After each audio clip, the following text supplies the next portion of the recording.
Hai, selamat datang ke channel saya, Nonde Hok. Okey, video kali ini saya nak bawa anda mengenali adat resam suku Jahut. Okey, suku Jahut ni hanya berada di Temerloh dan Nyerantut saja. Okey, video kali ini tentang adat bersunat. Ramai yang mengetahui hanya orang Islam saja yang sunat. Tapi sebenarnya di Malaysia ni orang asli pun ada sunat, iaitu suku Semlai dan suku Jahut.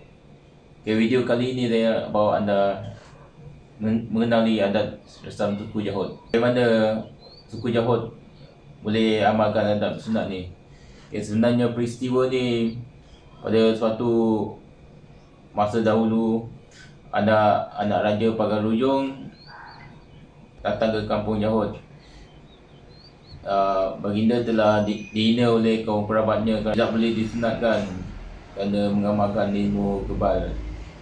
Okay, anak Raja Pagaruyung ni pun datanglah ke kampung Jahut, jadi berkahwin dengan anak Tok Batin Jahut. Selepas baginda ni dapat anak lelaki, Raja Pagaruyung ni berhasrat ingin mensunatkan anaknya. Jadi sejak dari peristiwa itulah suku Jahut ni mengamalkan adat bersunat ni. Untuk video yang lebih lanjut, jom ikut saya punya video. Okay, jom.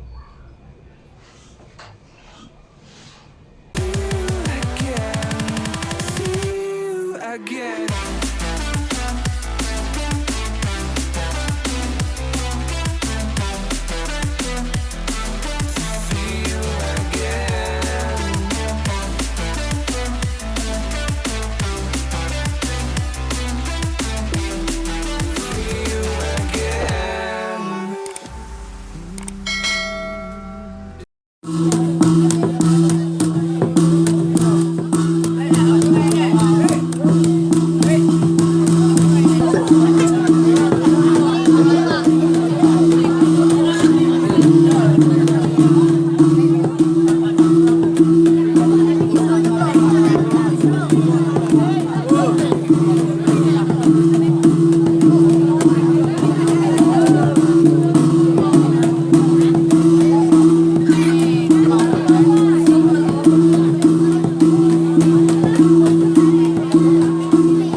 Senoi adalah masyarakat orang asli yang terbesar di negara ini.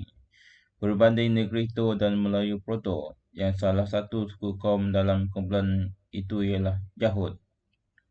Masyarakat ini mewarisi pelbagai corak kehidupan, kebudayaan dan adat resam yang unik diamalkan sejak turun-temurun. Antaranya ialah adat berkatan. Kaum Jahud yang tinggal di Temerloh dan Jerantut, Pahang, dipercayai mempunyai keturunan darah Raja Pagaruyung yang berasal dari Sumatera, Indonesia.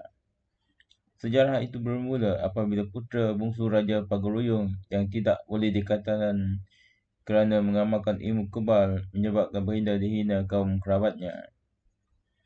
Oleh kerana malu, baginda melarikan diri ke tanah Melayu dan tinggal bersama orang asli suku Jahud. Baginda kemudian berkahwin dengan anak gadis tok batin orang asli Jahud, dan situasi ini dikatakan menjadi punca tercetusnya asimilasi budaya berkatan di perkampungan terbabit. Majlis berkatan putera sulung baginda diadakan secara besar-besaran mengikut adat istiadat Raja Pagaruyung. Pelbagai persiapan perlu dilakukan sebelum upacara berkatan yang lazimnya berlangsung selama 3 hari. Acara ini bermula dengan menjahit kain berwarna merah dan putih. Dilakukan wanita Berusia. Kain itu dijadikan bendera yang mempunyai lambang dan maksud tersendiri. Sehari sebelum upacara berlangsung, tuan rumah akan mewakilkan seorang juara yang diberi kepercayaan memastikan upacara berjalan lancar. Juara bertanggungjawab meminang atau menjemput individu yang akan ditugaskan melakukan beberapa kerja sepanjang acara berlangsung, seperti meminang hakim yang berperanan sebagai yang memastikan tiada kesilapan atau melanggar pantang larang. Kemudian, juara meminang penghulu balai yang ditugaskan menjemput roh nenek moyang dan meminang pawang gelanggang untuk membuka gelanggang bagi mengelak gangguan makhluk halus. Langkah seterusnya ialah meminang Tok Mudim dengan tepak sirih. Proses itu perlu dilakukan kerana mengikut adat resam dahulu, Tok Mudim umpama raja. Pada hari upacara itu, kanak-kanak yang akan dikatankan bersama ibu bapa berkumpul sebelum malam untuk melaksanakan upacara pertama, iaitu menjemput roh nenek moyang. Seterusnya ialah upacara membuka gelanggang pada sebelah petang.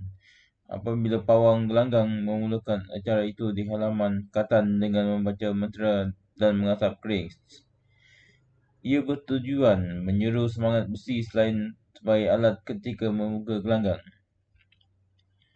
Pawang gelanggang akan mengasapkan bendera sebelum ia dinaikkan beberapa pembantu. Mengikut kepercayaan mereka, upacara membuka gelanggang adalah untuk keselamatan, mengelakkan bencana dan gangguan daripada jin gelanggang serta jin tanda.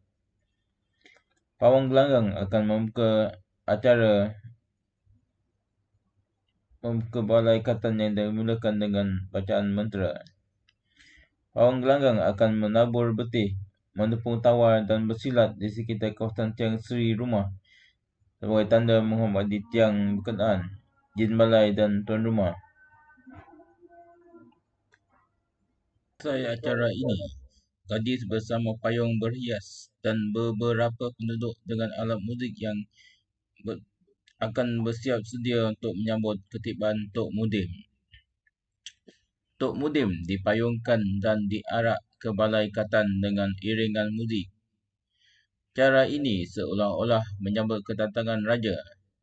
Bagi kaum Jahud, ia satu cara menunjukkan rasa hormat mereka kepada Tok Mudim yang akan melaksanakan tugas penting ini, iaitu mengkatan kanak-kanak.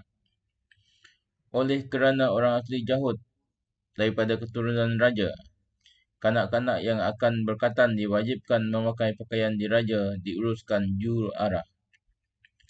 Tok Mudim mula menjampi manik supaya kanak-kanak tidak berasa takut dan lemah semangat.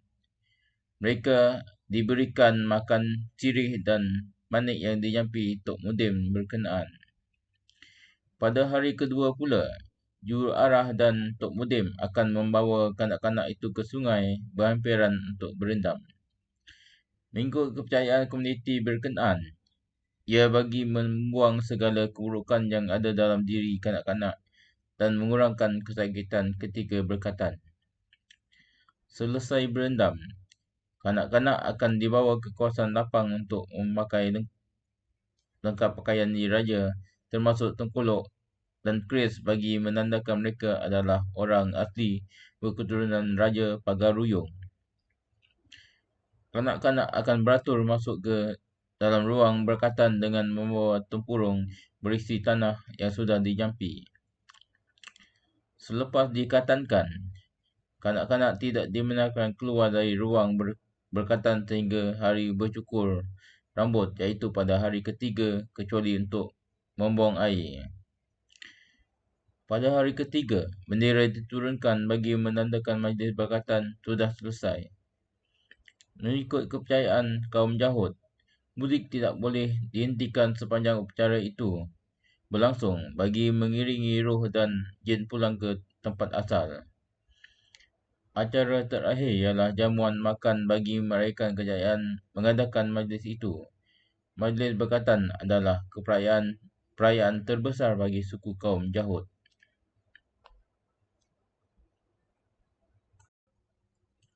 Kanak-kanak lelaki berumur 10 hingga 13 tahun dipakaikan baju dan dilayan seperti kerabat diraja dengan solokan dan pakaian tradisional, baju Melayu bersama tanjak, selimpang bersilang di bahu berhias dan keris bertisip di belakang pinggang. Mereka diwajibkan mengambil bahagian dalam pelbagai ritual seperti melakukan persembahan korban ayam sebelum berkatan, yang kini semakin jarang berlaku dalam masyarakat miskin akiran kenaikan kos. Setiap keluarga yang memilih menjadi majlis terbesar dalam masyarakat Jahud ini perlu membayar kira-kira RM1,600 bagi menampung perbelanjaan pelbagai ritual seperti sembahan korban ayam, tarian ritual di mana muzik tanpa henti dimainkan dengan instrumen tradisional sepanjang malam. Mereka berpakaian tradisional lengkap yang berwarna-warni dan bersolek serta dilayan seperti kerabat diraja. Juga termasuk kos pengangkutan untuk membawa kanak-kanak lelaki ke kubur nenek moyang mereka untuk memberikan penghormatan. Beberapa kubur yang terletak jauh dari kampung mereka.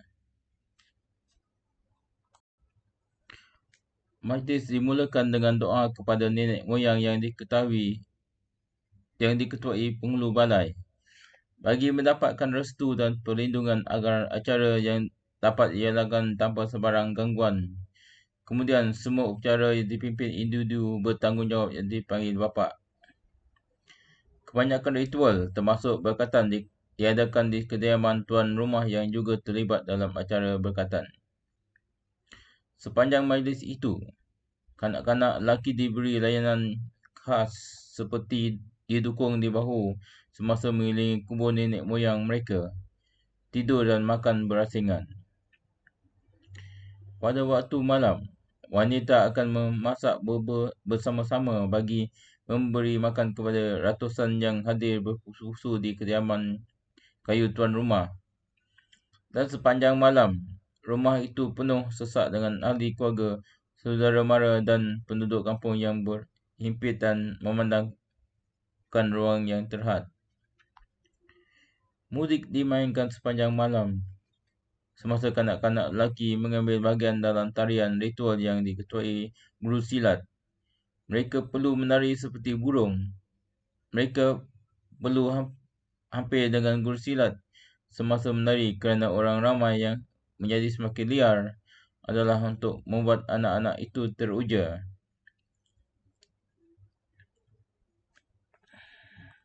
Semua kanak-kanak lelaki dibawa ke sungai berdekatan di mana mereka perlu berendam selama beberapa jam sebelum dikatankan.